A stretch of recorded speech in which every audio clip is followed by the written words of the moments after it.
Hello, good evening, and welcome to Curio Talks presented by Young Academy of India. Today with us, Dr. Dileep Vasudevan. He is a scientist at Institute of Life Sciences. That is it's a DBT institute in Bhubaneswar in Odisha. Dr. Dileep, my long-term friend, he's basically have a PhD from uh, Singapore, NUS, National University of Singapore, and subsequently he did his postdoc at the Nanyang Technological University, that is NTU in Singapore, as well as in the Novartis Institute of Tropical Diseases, that is NITD in Singapore. So his basic degrees are all in fisheries, so BFSC, that is Bachelor of Fishery Sciences from, this Kochi, Panangad, Kochi. And then MFSC, that is Master of Fishery Sciences from College of Fisheries in Mangalore. So very interesting. He shifted from fisheries to biophysics and the structural biology. Very interesting. I hope you will say a little bit about that. What made you to switch, Dr. Dileep? And current research interest is in chromatin and infectious disease structural biology. Very exciting field. And structural biology has won large number of Nobel Prizes, and it's a very exciting avenue in basic sciences. It's a fundamental sciences where all three fields that we know, physics, chemistry, and biology, all mix up together. Really interesting. And we have seen that in COVID-19, SARS-CoV-2, the structural biology plays a crucial role to elucidation of its structure and the spike proteins, right? So yeah, so very interesting. And on the top of it, his passion is research and teaching. He's actively involved with teaching as well as mentoring. And the web address is DVASULAB, that is dvasulab.com. I will link up in the show notes of this video in the YouTube. Check it out, his lab, so where you can meet up all his lab mates. And yes, so coming to the mentoring, he has been mentoring many students in this particular series, our Mentex series. Even the latest call, the autumn call, autumn 2021, he has taken up a few mentors. So I'm really excited to have you with us, Dr. Dileep. And on the top of it, guess what? Yesterday was his birthday. So belated happy birthday. And today is his Pirannal. Pirannal is as per the traditional Kerala style Kollavarsham. And today is the day that he was born. And he's basically hailing from Kerala. Just like me. I met him first in young investigators meeting, why I am in Faridabad first time, and since then I've been continuing our association. And yes, so today with me, the co-moderator of the session is Swastika. Swastika is a student. She's pursuing BSc honors, fourth year. I think your topic of interest is environmental health science, right? It's very exciting field. Environment and health all together is very, very important field too, especially with the pollution, the health impact. Very interesting field that you're working on at Sri Ramachandra Institute of Higher Education and Research in Chennai. So welcome both of you. I am really waiting to hear from you, Dr. Dileep, and excited to have you with us again. Once again, happy birthday, belated happy birthday for yesterday, and Pirannal Asamsagal for today. Over to Swastika. Yes. That was a very nice introductory speech, sir. Thank you for that, and belated wishes, sir. So it's a great opportunity, and I'm very much grateful and thankful to sir for giving me this opportunity. So I'm Swatika, and I'm a UG student. I'm doing my BSc Hons Environmental Health Sciences at Sri Ramachandra Institute of Higher Education and Research. So I think let's start with the session. So what is your story, and could you please share a bit about yourself, your family, and your early childhood, sir? Thanks, Felix, and thanks, Swatika. Glad to be here. I've been part of the Mentex program, and that's how I came to know about these Curio talks as well to you. So basically, as Felix said, I'm from Kerala. My hometown is Kottayam. but my ancestral home is in Palakkad, in Palakkad district, towards north of Kerala. So I had all my education until pre-degree that time in Kottayam. So I studied in my kindergarten in Chinmaya Vidyalaya, then St. Joseph Convent, and then Sri Vidyadhiraja Vidya Bhavan School, and then CMS College. I did my pre-degree, and through the state entrance, I got into a fisheries college for it's a state medical and agriculture course as a common entrance in Kerala during that time. So I landed up in the campus of College of Fisheries, and it was an interesting course. So I decided to stay on rather than again trying for medicine. I was, to be frank, very scared of doing medicine. The size of the books kind of scared me all the time. How do someone study that much? So I thought maybe fisheries, maybe something cooler, simpler. And of course, the course was only 4 years, unlike MBBS. So I landed there, but then how do I say about it? In my family, as such, otherwise, I have I'm born, I have an elder brother, and then currently I have my wife and my two sons. So they are all currently in Kottayam. I am placed in Bhubaneswar though, and my mother also lives with them at Kottayam.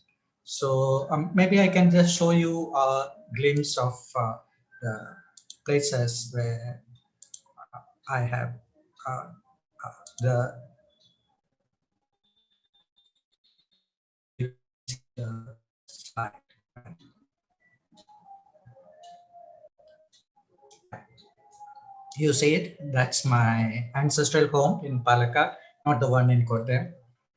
That's a concrete jungle, so I didn't want to show that. So this is where this is my father's place in Palakkad.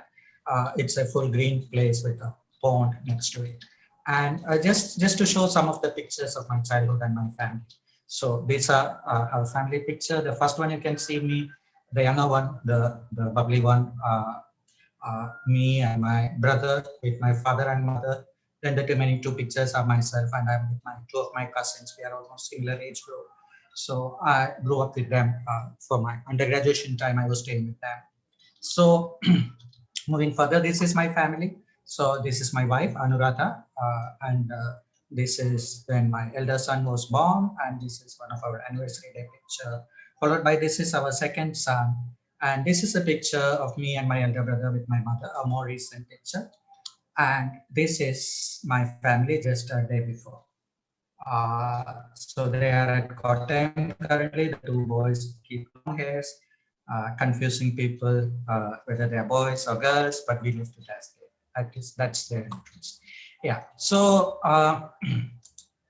now moving on, as for my story, from childhood, I had interest in science, obviously, but then I wasn't very sure what exactly I want to pursue. And in fisheries college, perhaps the subjects that we had to cover was very wide in the sense it was not only biology part. We ended up studying about fish management, fish culture, catching fishes, how to make a fishing net, how to go on a fishing boat to do fishing, and we even had subjects like cooperation, banking, extension education, and all these things. It was a mixed subject base, and I kind of was more interested towards the biochemistry and microbiology side. And for my masters, through the All India entrance for the fisheries graduates, I got in for admission in College of Fisheries, Mangalore, and that my major interest and what I got was for microbiology. So I did my masters in microbiology with Professor Karuna Sagar as my mentor. And after masters, I moved to Singapore and did my PhD over there. Yeah, I think that's basically my story. Uh, uh, but yeah, more I'll come across during the discussion. That was very nice, sir. And yeah, I think you've like dealt with a lot of kind of like a multidisciplinary course and curriculum. So that was very nice to hear. And yeah, definitely reading large books, even we students find it hard. And so the next question is, who were your inspirations when young, and any mentors who influenced you tremendously? I mean, in the school days, I can specifically say we had a maths teacher. Maths was my weak subject, and I was always scared. Only in 10th, I got a very good maths teacher, Janaki, ma'am. She used to be a great inspiration. She was taking enough effort to make sure everyone is picking up, and I can't forget her for any matter. Beyond that, if I say an inspiration as a teacher rather than as a mentor, had been my undergraduation in Fisheries College, Kochi in Pananga. We had this Professor Rajashekharan Nair. He was an inspiration because the way he teaches his subjects, the interest he has, the spark he has in his eyes was something contagious, and it hooks you on to the subject and you feel like you want to learn more. So that is something which has been inspiring for me, and I always feel as teachers we should have that flair for teaching, and you need to be able to keep your students engaged in your dialogue. So I think I really admire him as a model. Beyond that, again, when I moved on for my master's, both Karnasagar sir and madam, they were both there. So they were great inspiration, helping me build upon an interest in research and how to do a small research problem. I started learning from there. And of course, when I went for my PhD, my mentor, Dr. Swami, Punchita Padam Swaminathan, he is already retired from NUS, but he was a fantastic human being in the sense he was so supportive and amazing teacher added to it. So that has been a real inspiration too. So it's not just one person. So from school, from college, for my post graduation and PhD, it's been different people. Perhaps a little of qualities I would have imbibed from them as much as possible. If I have gotten, that would be a great thing for me.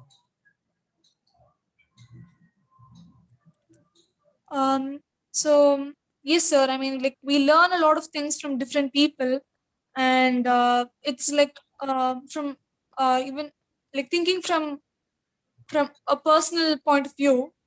Like we should find the good in all. So that I think is something that we can learn from you, and that I think will also help the others, not only for their academic excellence, but for their personal excellence as well. So that's a very nice quality that you just mentioned. And moving on to the next question, why did you choose your career in a chosen field? And after all these years, do you consider the previous decision was rewarding and satisfying? So, as I said, my journey with biology started with a degree in fisheries science. That was of my choice. And during the degree program, we had this all India tour and we visited multiple campuses. And I hope I got hooked on this specific department, microbiology department in College of Fisheries, Mangalore, where I found, unlike any other places, a lot of research activities going on, a lot of people, and a lot of things to learn. And I had decided at that point that if I'm doing a master's in India, I have to do it there. So I was lucky enough, I managed to get my position there. But then beyond that, again, there were several of our seniors from the same department who had gone to Singapore for their PhD. So I was very curious to check out what is happening there. And my interest primarily when I was looking at Singapore was to continue in the field of microbiology for a PhD. But something I always advise, and it was there at Singapore at that point of time in the National University Department of Biological Science, we had this lab rotation system. So once we were given 2 or 3 labs, you can choose where they could accommodate you, and you could take 1 month rotation in the lab, learn what is happening there, talk to people, do small experiments. So I kind of found this field where I finally ended up doing PhD, Dr. Swami's lab, where we were doing crystallography. I found it is something which I have avoided all my life. In my undergraduation, I liked biochemistry, but we never had proper biochemistry teachers in the beginning. And then in master's, biochemistry was optional. So since my basics weren't that good, I kind of skipped that.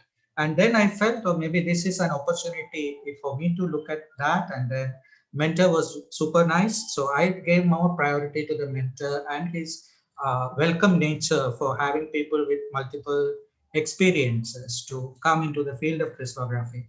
At that point, there were 2, 3 seniors, one from plant science, one from zoology, third from biotechnology. So he was more than welcome. One more from fisheries, why not? I'm sure if you have interest, you could pick it up. Yes, the field was difficult to start with because chemistry, physics was not very strong for me because I came from pure biology stream. But it went good, and I think from there I didn't have a reason to look back or change field any further. So I stayed on in the field of crystallography. With that, I did my postdoc also in structural biology field, continued two postdocs, and then moved back to India. Here, our group at the Institute of Life Science, Bhubaneswar, still continue to do mainly protein crystallography and to some extent additional biophysics and structural biology techniques. Yes. So seems like you've required a lot of determination, sir. That I think we have to learn from you to be determined with what exactly we want and carry on with that, with the focus on that particular field. So the next thing is, if not a research career, what would have been your next choice? Teaching. Because I've been so passionate about teaching, I always like to explain things to people. So, and I like to be with the younger generation all the time. So I feel like there should be some amount of information that you need to carry forward to the next generation rather than just sitting and thinking you don't have a duty to do that way. So I do have a little bit of teaching responsibility in my current job, but it's quite minimal, like 5-6 lectures a year. It just doesn't uh, finish my interest. So I keep going for giving guest lectures, or more recently, most of it went online. So I get more opportunity to teach in multiple universities or departments or institutes where I try to teach structural biology and basic biochemistry courses so that I get to teach more people and get them to have interest in the field of structural biology. Yeah, teaching is my second. And I think beyond that, I don't have any other choice.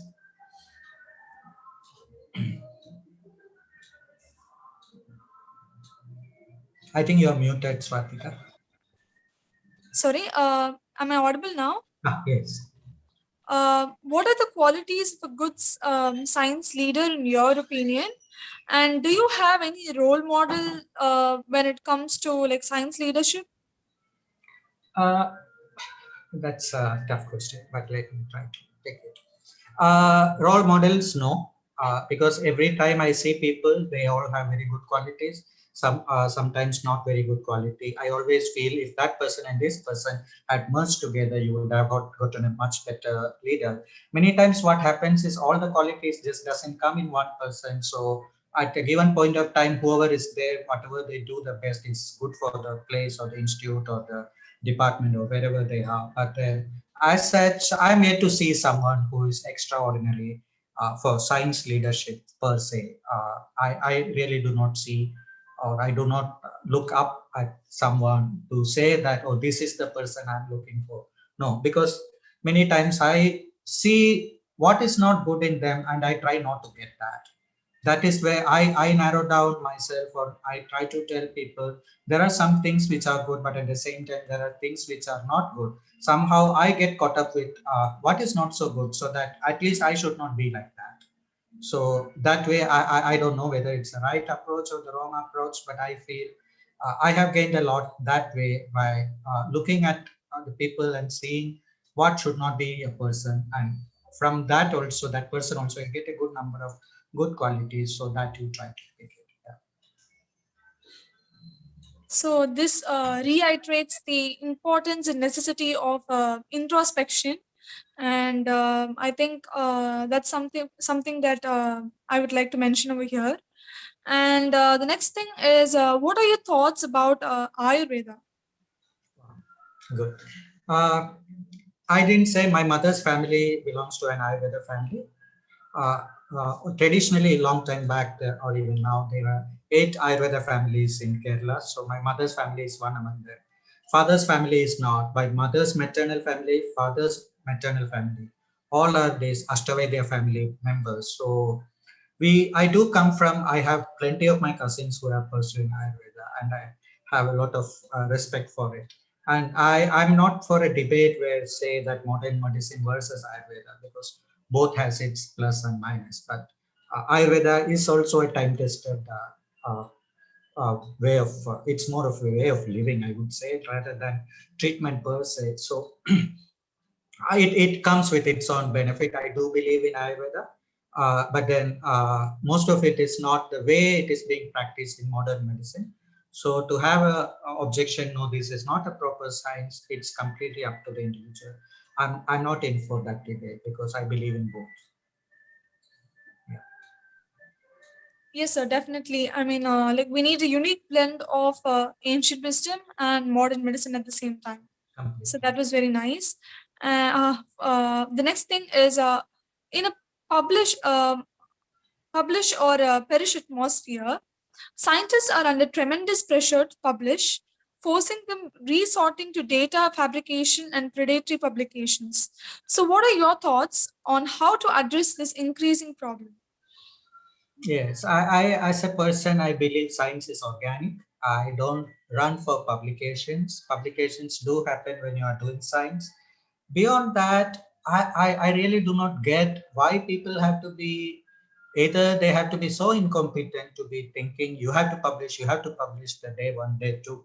I'm not saying I'm a big scientist or anything, but at the same time, we give time for science so that people learn and try to do things, and they try to make mistakes, they learn further from that, and from that stories come out. It's not like that you have a definite thing to do and with that deadline you have to do a publication. Sometimes it works good for certain situations, but I don't think it is necessary that people have to really give so much importance that if I don't publish, I'm not having a career or future. But if you take it a little lighter, and if you look at the fun part of the science is answers will follow. You don't really have to struggle. Maybe it won't be that fast. It might take a little longer, but then definitely, and that is the only mantra I follow in the sense I don't push for science, but I pursue science because I like to do science. And in the process, what happens is good. Papers do come. It's not like papers do not come. There could be years where you don't have many papers. There could be years where you have multiple stories to say, but it's all I think in your limit, but then you need to have a balance there rather than just saying that publication, or for that reason look at the predatory publication, because publishers have become predatory because that become a business for them. So if you pay, you can publish anything, they won't even read, it gets published. But and that's not the right thing to do. In a sense, you need to have an understanding of what you are doing and whether you have a story to say. It can be a small story, it can be a big story, it can be a middle, somewhere in between. It just doesn't matter. A story is always story, and your story is always close to your heart. It doesn't matter it's big or small. Yeah. Yes, sir, definitely, sir. I mean, passion also plays a very important role. And yeah, so let's move on to the next question. So, budget allocation for education and scientific research is reducing consistently for so many years in India right now, the last few years especially. How can we change this scenario? What are your opinions, sir? I don't really know. I mean, definitely, but science and education is not getting enough money, and it keep coming less. When any cut is happening on budget, the first thing to be cut is science and education. But that is really unfortunate, to be very frank about it. But then beyond that, the budget system itself has a problem where kind of there is no timeliness of budgeting, or they, if you are getting a fund or a grant for your project, actually what is promised should be given in a time bound way. But instead of, many times the paperwork have to be very specific. You have to give it by this date, but then beyond that, from the funding agency side, many times you don't get the same kind of vibe. Your fund get delayed for months together, years together. You will have students to pay salary, and it becomes very difficult. So at least if the funding system has a way where they can decide that the fund allocated is given in a timely manner, that itself goes a long way. Even if the fund is little less, if the plan can be worked out in the given time frame, for that money is essential. So yeah, I mean, but definitely science and education is important. At least with the current COVID situation, people should have a better understanding that Without science or without understanding the disease or the virus, there is no way forward. And where is this understanding coming from? It's basically from our understanding of the virus is from science. And people have to be educated in the field to know more about it and to pursue virology or vaccine research or whatever. So definitely it has its value, but I don't know, somewhere the priorities are misplaced, and we definitely have to work better for it. Yes. Moving on to the next question. How is research funding status in our country? Are the funding agencies doing a good job? And are there things that they could, like any things that they could improve? Yeah, like I said just now, the funding agencies are doing a relatively good job. If you are putting in a meaningful project, many times it get funded. I do have bad experiences where what the project I thought is a good one did not get funded, because I believe it is still a temporary field, that maybe a project that you submit is dear to you. So how can someone reject it? But then take a step back and look at it more critically. Perhaps there were things that could improve, but generally, from my experience so far, if you're putting in a very decent proposal with a clear work plan and what is exactly the objective, I think it gets funded in India. But then, like I said, many times we get burnt because of not getting money in time and getting the budget cut halfway through the project, one third or half of the budget. And for whatever reason it is, I think this should not happen in science. If you are told this much money is allocated for your project, you have to give the money, and you have to give make a system in place where all paperwork is done in such a way that money release happens. It is a give and take, because when you don't submit your documents in time, you may not get it in time. But at least if people are submitting documentation in time, the further subsequent year money should be released in time. That's my personal take on it. In success, in science research, proportional to the number of, is success in science research proportional to the number of publications? I won't agree. I mean, in different streams of science, it's very different. Like for some people say chemistry, organic chemistry, each compound is synthesized is a paper. It may be important compound or not so important compound, whatever, it's your story. But then some fields can publish large number of papers in a shorter time. Some field of research definitely takes time to do it. So to compare with between oranges and apples, it just doesn't work that way. So you need to look at what is the area of research that's happening, and how productive is the person based on that specific area. And also, no two projects are the same, so you cannot really judge people based on publication alone. Some people are publishing like 20 papers a year, some publish hardly one a year, but then all are doing the same work. It is just about the value of the research, or whether there is some outstanding finding from the research. That also is important. It's not just the numbers per se. I'm not saying impact factor is important, but then at the same time, research has a value, and it should be there. That is more important. Yes. Is journal, okay, I think you've answered that. The question was actually, is journal impact factor as a measure greatly flawed? I think partly you've It answered. is, yeah, it's partly flawed. I mean, it's a good thing for the committees to decide upon who is best. It's a very easy way to do that. But it's very unfair on the people who are judged based on the impact factor. Many times you are not getting a publication in a high impact journal, doesn't really reflect on the work you are doing, because each kind of work has a different set of journal where it can go, a different set of people who would read the article. So that also matters. So in a sense, impact factor alone or the citations alone cannot be considered very critical. But then, yeah, I mean, for the sake of convenience for people who are recruiting scientists or people who are judging candidates, when you have far too many candidates, you have to have some benchmark to look at. That's where this becomes, and when this becomes the only criterion, that is where the problem is. Yeah. So, how important is it to improve one's communication skills? So, both written and spoken in the field of science. Yeah. I think science communication is very important, because as we talk now, So it's important that you put forward your ideas clearly, so that many times language becomes a barrier.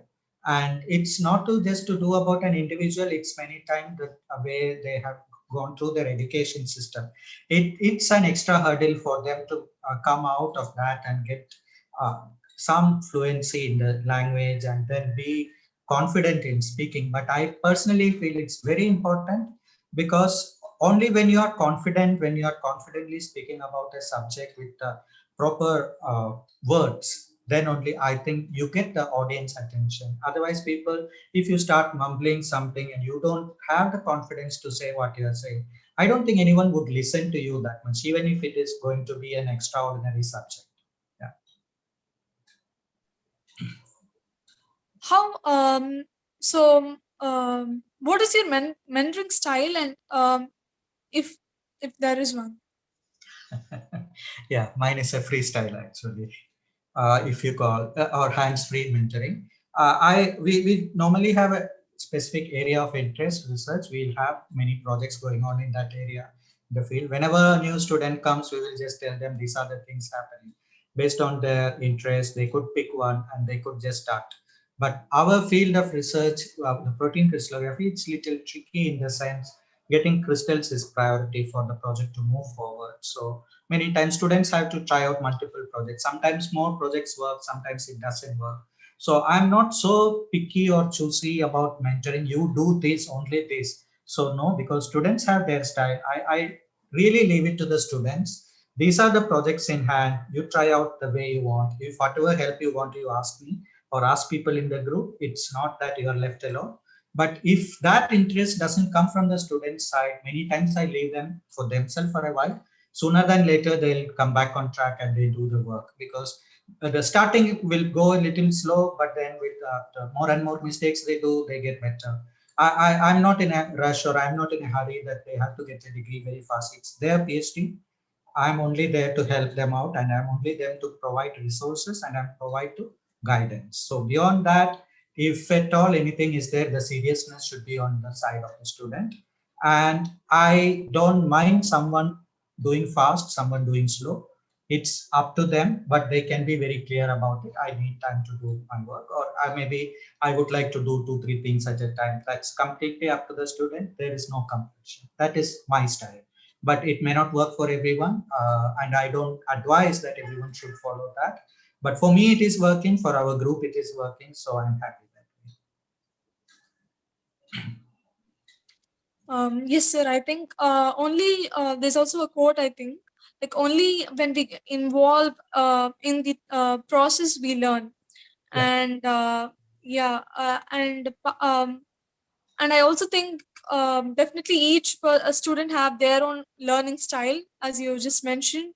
So in a way, it's a kind of a good mentoring style, and I think Yeah, I mean, encouraging somewhere talk. you may have to just see that they pick up on skills they didn't have very good, but then that can happen during the process. You don't have to push it down their throat from day one. Yes, sir. Um, Research is a tough field. How can you keep students motivated? Praise them. Yeah, I mean, whenever little success, because research is very tough, as you were said, rightly said, because many days you don't have results where your data is not good enough, or you are not able to do a specific experiment. So even simple experiments, when they are able to do, give a smiling face, tell them you are doing good, and keep them motivated that way. And for us, we have a different way of doing it. When people cross each different milestones, or if there is something happening, we just have a small party, have a gathering, or we just have some snacks or a coffee party or something like that. And we also have something which I will show some picture later. What we do is our work is primarily on protein structures. So each student at different stage of their PhD, they start getting protein structures, but then papers might take a little longer to put things together. A lot of biochemistry, biophysics experiments to be done. So each time a student get a structure done, what we do is we give them a momentum where you imprint the picture of the three-dimensional structure of the protein they did by themselves, and that's given as a gift to the student. And one copy of the same goes to the lab, And if it is any collaborative project where some other people are involved, we make a mark for them also. So that kinds of give them a feel, okay, I have done something. It's not like I'm doing things and there is no, you need to have short-term success plans to keep them motivated, so that each thing you appreciate and each thing you celebrate, because it doesn't come always. So whenever something good happens, celebrate that. I think that is the best motivation you can give for the students. And it's equally important for me from the monotonous life otherwise to have some activities, some fun, some celebration. Yes. So the next question is, what are your thoughts on caste-based reservations, and should it end one day, and when would that be? I really don't know when it should end. Yeah, it should end. It should be more based on how well of a person is. It's my basically should be the economical grounds. The things got started because there was a lot of casteism and people were not getting educated. And when if things are moving slowly and you don't have to base it completely on the caste, I think there need to be a balance there sooner than later. And slowly it should be completely to the economic part of it. Again, yeah, I mean, you cannot fiddle with it and say a very rich person pretending to be a very poor one. Still, people play with it. I mean, in our country, that's very much possible. But then, still, end of the day, if at least a good few people who otherwise didn't have the opportunity to pursue study just because of the reason they didn't have enough money to study, I think that is where it is important. But caste alone should not be a criteria. No. So, what are your thoughts about predatory journals? Predatory journals, that's a business for them. So it's better we don't fall for it. But at times, sometimes we do feel like obliged a little bit to see something get published. Sometimes what happens is at a specific stage of the PhD or a completion, things are getting delayed. We may want to get a thing published a little early. So every one of us try to get away from the predatory journals. Many of them do not know it's a predatory journal and fall prey to it. But sometimes it's not just that. You succumb to the pressure a little, and once in a while you go for the predatory journals. I think we should escape from that field, because predatory journals are there for a reason. Their agenda is business, business, and business. They want to make money. If you pay money, they will accept anything what you write and give. So that has to change. It is not a good thing to do for, at least not for science. No.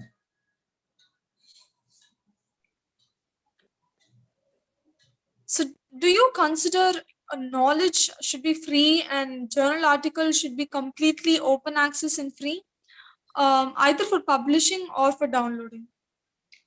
Yes, I would vouch for it, because when you come to, again, this is because most of the, even the well-known publishers are uh, requiring payment for open access publications, because they do not have the journal subscription thing going on. So whoever wants to download or want to publish, you have to pay for it. So that's not a correct model to say, because science has to be open to everyone. Everyone need to have access to it, and restricting it only if you can give money to read science, even education for that matter, basic education has to be free. So similarly, science publications, as much as possible, I think it should be free for all. I don't know whether such a world ever comes, but because it's going the other way as of now, what we see, more and more journals are asking for money. So, can you briefly tell us where you are based right now and what are the opportunities for youngsters at your institute? So I am at the Institute of Life Sciences, which is a Department of Biotechnology's Autonomous Institute in Bhubaneswar, Odisha.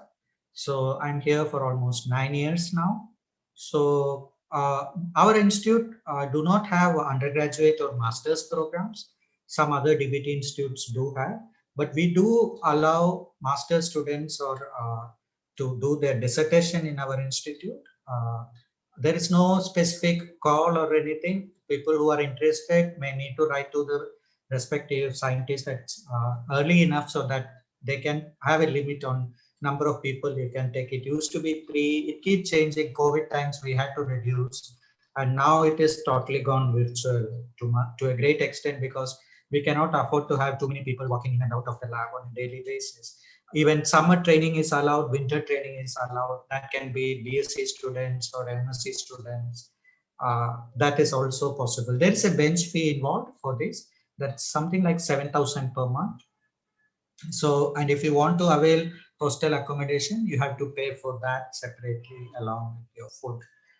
Otherwise, that is an opportunity that is available for the students. You could look through the Institute of Life Sciences Bhubaneswar website and look at the areas of research if anyone is interested, to see whether any match they see in research field. You could write to the scientists whether they would have any positions sooner than later for an attachment, depending on your holidays. Or but now, yeah, these days it's very difficult to predict when we are open for outsiders, because our own students many times will have to go for staggered hours in the working, because of the number of people coming at the same point is getting increased, and we have to somewhere put a control on that. But otherwise, we do have a PhD program, regular 2 intakes usually a year, and also we have postdoctoral students, but that again is directly not through any institutional intake. It's through the individual scientists. And yeah, we more recently we have started with something like through the state government and the DBT sponsored laboratory technician training program and teachers training program for like 3 weeks orientation or refresher course kind of thing for teachers as well, university or college teachers. Yeah, these are the things we have at our institute. Primarily, it's a PhD training institute. That was great to know, sir. And is there a total disconnection between R&D in industry and academia? Yeah, that's something uh, I may be able to say, because I did work in industry before moving to India. So I was in academia, and my second postdoctoral training was in Novartis. Is, as you know, it's a pharma company, but they had a semi-research intensive institute there where they do their science as well. It's not a contractual research organization. It is a company where they do have their own projects, and they come up with their own drug from their in-house studies and stuff. So the way they look at projects is very different from the academia. In academia, once you start, you want to get something out of it, and in the process, even if a product or a research outcome is not very feasible, your idea is to publish it and get it done and stop it there. But at industry, what happens is they are more product based. So at each stage, what they ask a question of yes or no, whether it is feasible to take it further, or is it easy to kill the project here and pursue something else. So that question is being asked primarily because of the budget involved. You cannot afford to close a project after going 90% distance and then seeing that this should have been stopped a lot earlier. So the question of whether to pursue a project, whether it is feasible, is being asked from very first stage. And that is very important for the industry. And we never do science that way. We pursue the way the science goes many times rather than trying to come up. And that is where I think the industry and academia are a little different, because industry is for products and they are very specific what exactly they want. So they keep asking whether it is meaningful. Yes. Okay, go for the next step. If it is not, ask again whether there's something can be changed so that it can become meaningful. If not, don't pursue it. You don't have to spend time on it. So that question just never get asked in academia. We try to pursue, once you start up the work, we try to do that in a very long stretch and without perhaps sometimes with any major outcome. Yes.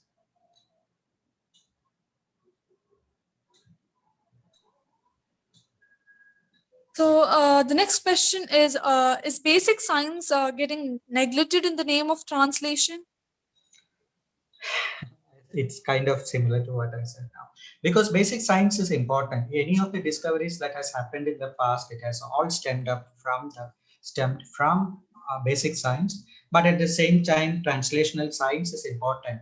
But asking all the basic scientists in all the possible institutes in the country to start doing translational science from next day, it's something beyond imagination, because they are not basically trained to it. They are not used to it. At least if at all they have to do, it should be like some amount of work they need to try to put it towards application or translation, rather than asking you to stop your basic science and do only translation, which is not happening. But there is a lot of push lately that more of the research should be translational, and research has to be happening in the universities. Institute should make products or translation value things, which was not how the research institutes were recruiting people in the past. So it just cannot happen overnight. But then, yeah, I mean, it sounds cool. I mean, whatever science we are doing, come up with a product, but it just doesn't happen that way. You don't have that much of scope for different areas of work. Yeah.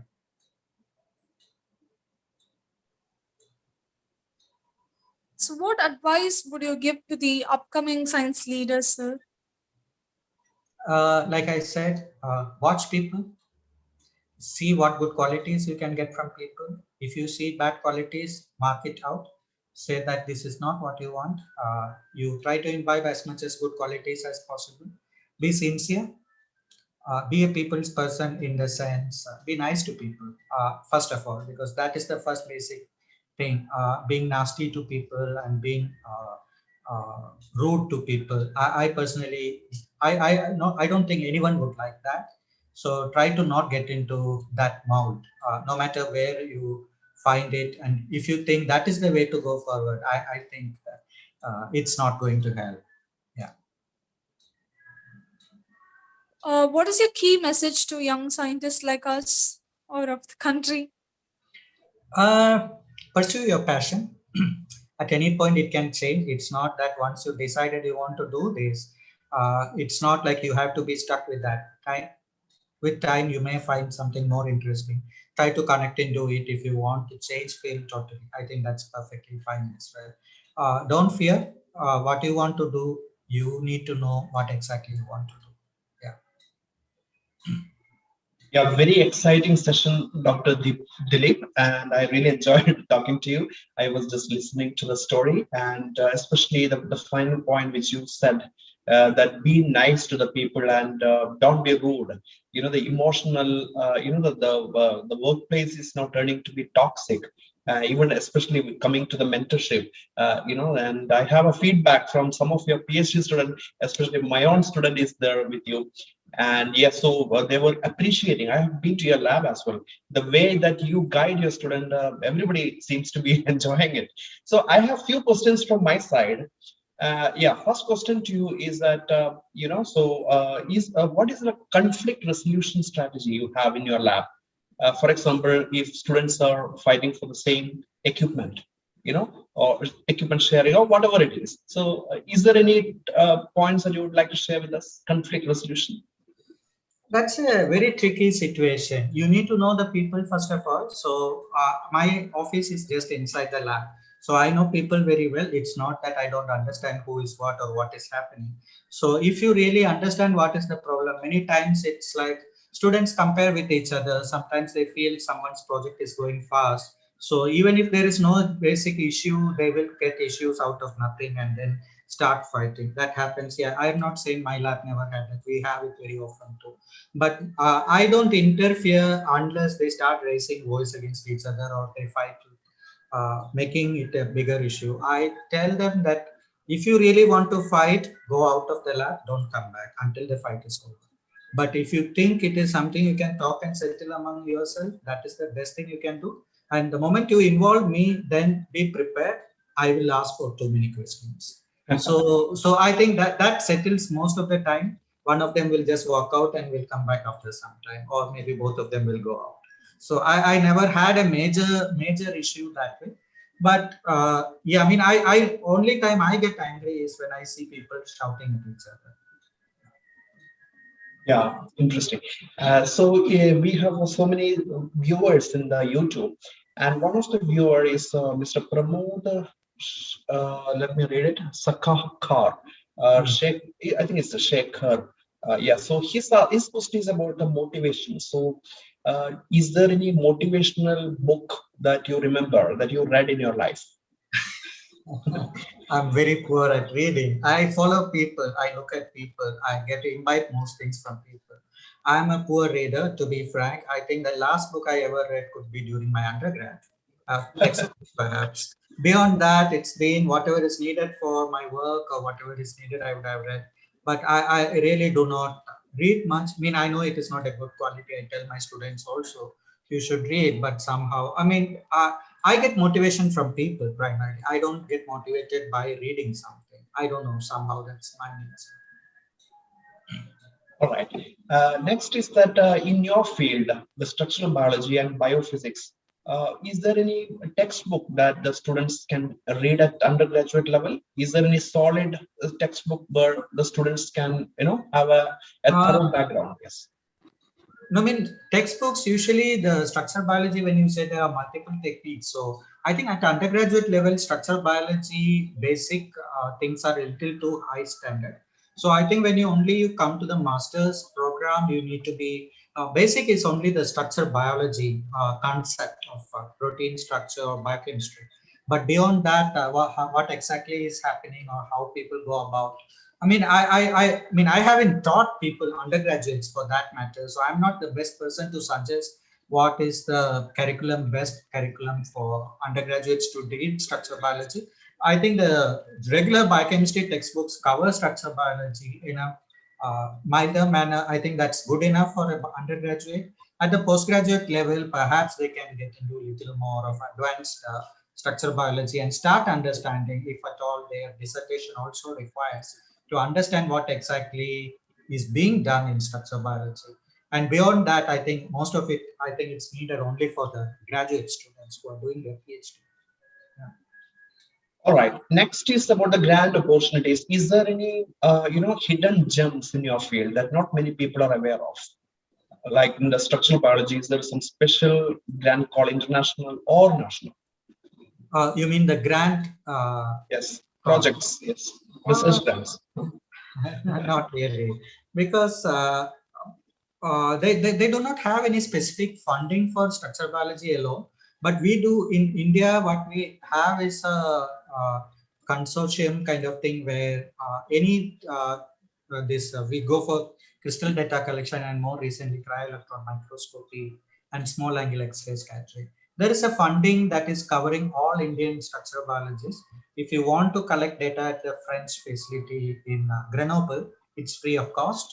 So you need to put a proposal. It's coordinated by Dr. Deepak Nair in RCB. So you need to just write up a simple proposal. You have what is your plan and what is your material ready for collection of data. Many times you may not have a facility affordable within the country, or you may not have. I personally do not have a X-ray diffractometer for our kind of experiment. So these 9 years we have been dependent on other friendly structural biologists in the country or this facility. This has been of immense value because you have to send your samples. Shipment is taken care by RCB. Your stay, previously we used to go with COVID.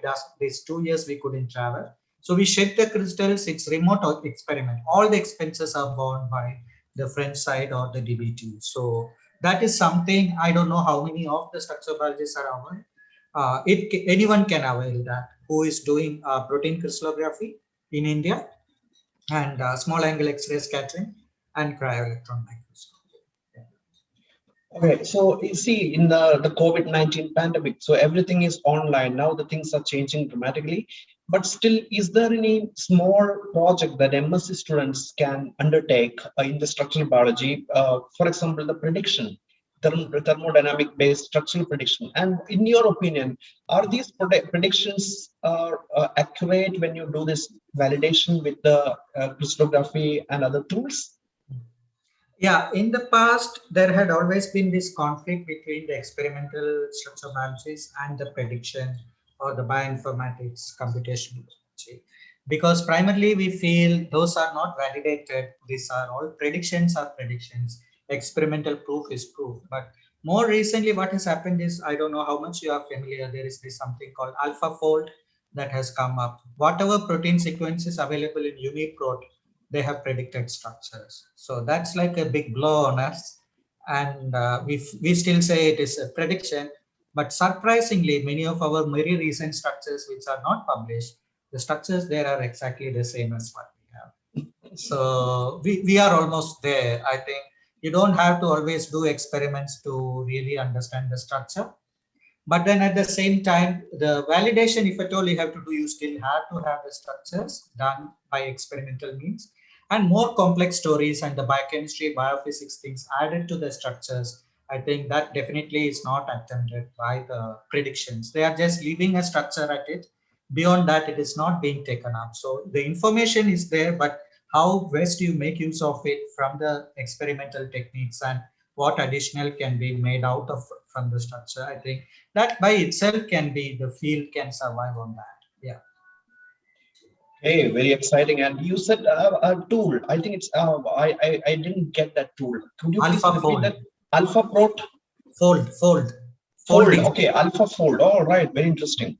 And yeah, so is there any? I mean, I don't know about this Alpha Fold. Is it based on AI, or is there Yes. how the AI is transforming your field? I haven't read about it completely, but it is completely prediction mode and it's artificial intelligence mode.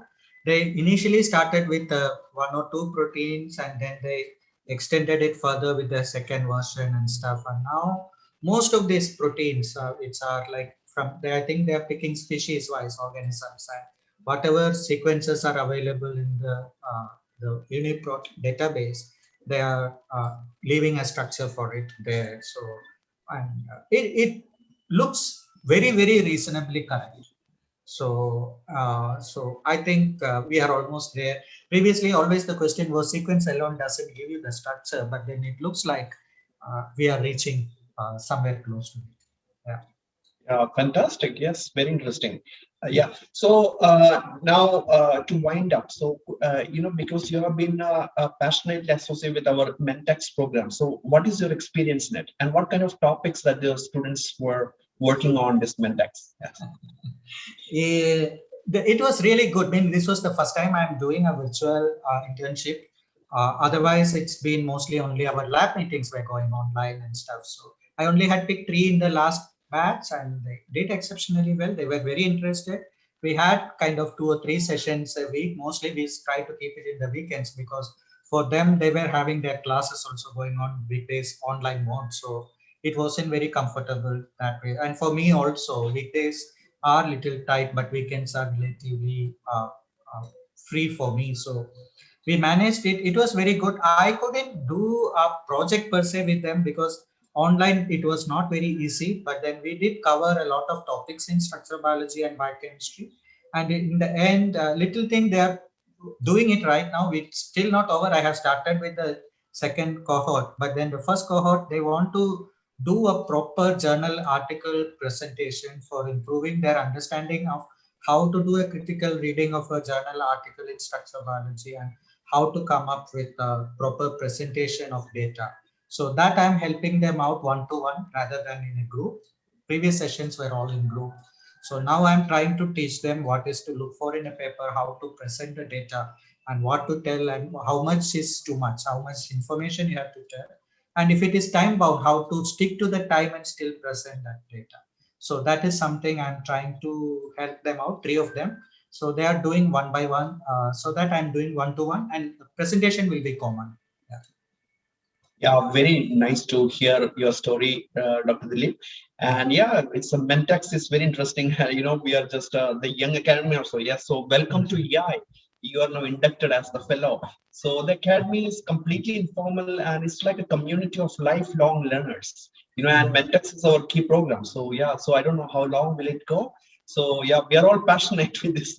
So many people are actually getting benefited across the country. So many students are getting this opportunity. That's something important because previously it was all geographically pocketed. You get students only from this place. So for me, I had one from Punjab, one from Maharashtra, one from West Bengal.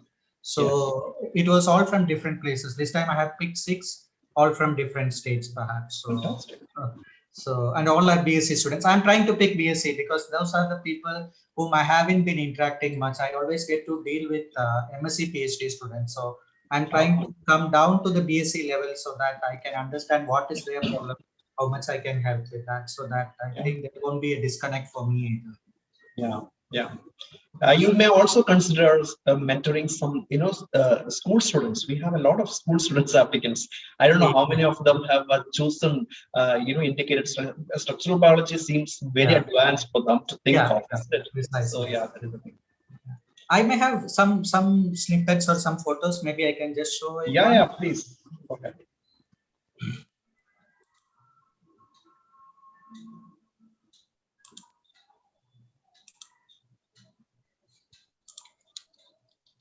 So these are essentially from my PhD time. We only have more of social events. So this is my PhD lab, and then I got married when I was finishing my PhD. She moved in there. So this is with my wife.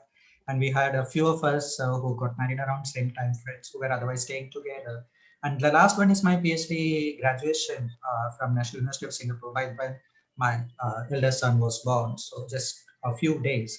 So that's the picture. And here we have my NTU, where I did my first postdoc. It was a longer postdoc.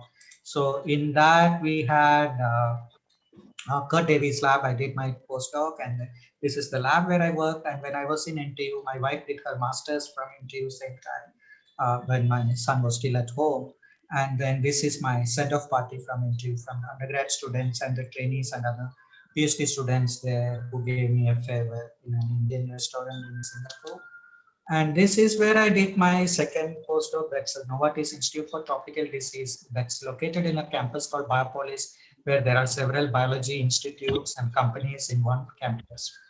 And this is the lab there. And this is again my farewell from Novartis when I moved to ILS.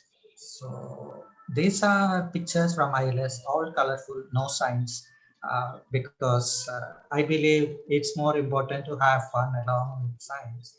So this is, after all, first initially when I moved to ILS, I didn't have a place to, what you say, sit. Office space was not provided. And then after almost a year, I got my office space. This is my first office space. This is one of our trip for a conference in Kolkata. The whole group went to Kolkata. Then this is a center party for a summer training. We do have used to have gatherings at my place often with people, friends and students all together. And this is one of the New Year party. And this we went for International Union of Crystallography meeting in Hyderabad from our group, wedding in the lab, Teachers' Day, visiting students' home here. This specifically I have to say. This is Subhashri here. She had a request, can you all visit my home one time? My family, she has a joint family with a lot of people. They have never seen live scientists. So they thought it is some very special creatures, and we all landed there. And finally they asked, who is the scientist among these? So they were expecting something very different. She is an MSc dissertation student with us. And then this is at one of the students' home, Ketul's home. We had a dinner party. We went out, we often go out. This is in a Sarkosia resort, reserve forest, and then Annapurna, our previous technician's home, we all went. This was Rajiv's wedding, and we go to beach. This is more recently, before the second COVID started, we had a pub visit, a party at Bhubaneswar. And this is how our group grew from time to time. This is from the very beginning. We had just Ashish as a PhD student, and then two more students, a technician and a postdoc joined. This is when my PhD mentor, he's my PhD mentor, Dr. Swan, he visited us in Bhubaneswar. We all went together to Puri and Konark. And as the group changed over time, people changed. Some of them are still there with us. At some point, we had more people. Sometimes we shrink, sometimes we have more. It's something around 10 people on an average that we had in our group. This is our current strength. And these are our flag bearers, our graduates. Supriya is our half student because she is a co-supervisory student. She graduated first, and then Ashish is my first student. Ajit, and more recently, Rajiv has also graduated. So Supriya is in New York doing her postdoc. Ashish is in Yale doing his postdoc. He is at Vermont doing postdoc. Rajiv is about finalizing which lab he wants to go for his postdoc in the US. Yeah, this is something that we do systematically. For each occasion, we try to put colors in form of protein structures from our lab. So this is a holy Diwali pictures, Christmas with our routine structures. Sitting in Bhubaneswar, there is nothing without Jagannath, so it's the Rath Yatra picture. And this is the Independence Day, as the color would indicate. And this was for Onam. All the structures are put together in form of a floral carpet. And more recently, this is the Ganesha with protein structures as cap and Pushpanjali. And this is what I mentioned. This is the Magwala picture for us. Each student who solves a structure gets a mug in the picture in printer, and that we took a group photo with people holding their own mugs. And this is the Tower of Mugs. These are the structures we have done from our group so far. We have put it together and taken a picture, 21 of them as of now. And most of them are not completely published. Some are published, some are waiting for more data. So I think that's it. And here is our group, dvasulab.com. If anything you want to look at, you could look at, or you could get in touch with me. Thank you. And just to say, we do science as well. I mean, I spoke so much about people. So in between all the fun that we have, we do a lot of science. Whenever time permits, as I always make fun of. So we do science, we do publish all over the place. It's not like big or small, we publish everywhere. Yeah, thank you. Yeah, thank you so much, Dileep. It was really wonderful. And I still remember that I have seen that mugs. Fantastic, you know, it boosts the morale, and yeah, it motivates the students to get yet another structure done. It's fantastic. I mean, you're doing a great job. My best wishes to you for a productive career as well as a great life. Yeah, once again, my best wishes on your birthday. Yes, belated happy birthday. And yeah, enjoy the life and be productive, you know, as you always been. Thanks a lot for joining us. And thanks, Swastika, as well. Yes, for moderating this session. Thank you. Thank you, Felix. Thank you, Swastika. Thank you. Yeah, thanks everybody for watching this session, and I will see you soon in the next week. Next Sunday, I will induct the next YAI fellow. He's Dr. Deepak Modi. I think you know, most of you know his name. He's quite a well-known young scientist in the country. He's working on reproductive biology. So see you soon at 4:30 p.m. next Sunday. Till then, please take care of yourself. Goodbye. Bye, everyone. Thank you, sir. Bye.